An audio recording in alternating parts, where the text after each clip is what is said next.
Rio Ferdinand, I think, described it as a victory for football, but I mean, given their Qatari owners, is it a victory for football or for sports washing? Because there's a lot of criticism for them, people saying, I can't celebrate that because of what their owners stand on. I kind of get that, because it is now the kind of the final point where PSG were trying to get to. They're owned by a state. I mean, the Qatar government are funding them. Their wage bill, we don't know at the moment, but I think 3 years ago it was over 600 million euros a year wages. I think it's probably come down with the kind of the end of the kind of Galacticos kind of year they had, when they had your kind of Messi's, Neymar's and Mbappe's and all that stuff. I think what you got to do is you got to separate it, because you can watch the game of football and think, you know what, I'm enjoying this team. They're young, they're hungry, they play an attacking football. It's lovely to watch. But you can also at the same time think, you know what, I don't like the direction of travel. This, not just PSG, but European football is going. We've got clubs owned by states and nations.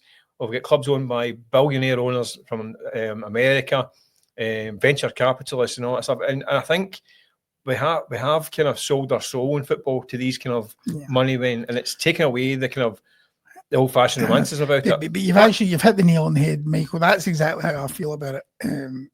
My dad's from Newcastle, so I've always had a soft spot for Newcastle. 70 years they ended that trophy. The way I know what it meant to him, the people of Newcastle. When you watch those celebrations and the fans hanging out of car parks and, you know, the bus parade, you saw the scenes at Wembley.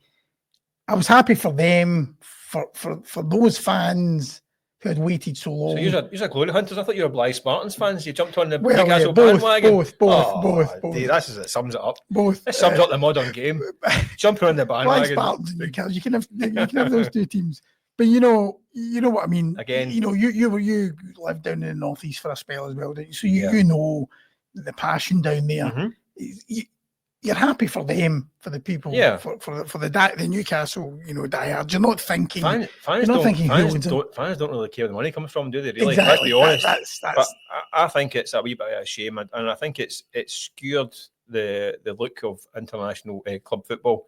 And I think we're now seeing the Champions League now. That the Super League is there, all but name, isn't it? And these super states and nations that are funding these clubs are making it a closed shop. It was only a matter of time before PSG broke in, Man City broke in. Man City are a team that would they be winning European Cups 30, 40 years ago? Because they don't have the structure, heritage, or fan base for it, but they've been turbocharged by money that, I don't know. It leaves a bit of a bad taste, but at the same time, I'm sitting watching the game and I'm laughing it up because and Luis Enrique, the story, obviously the heartbreak of losing his daughter. How could you not be happy for him? I mean, really, it was a great story, wasn't it?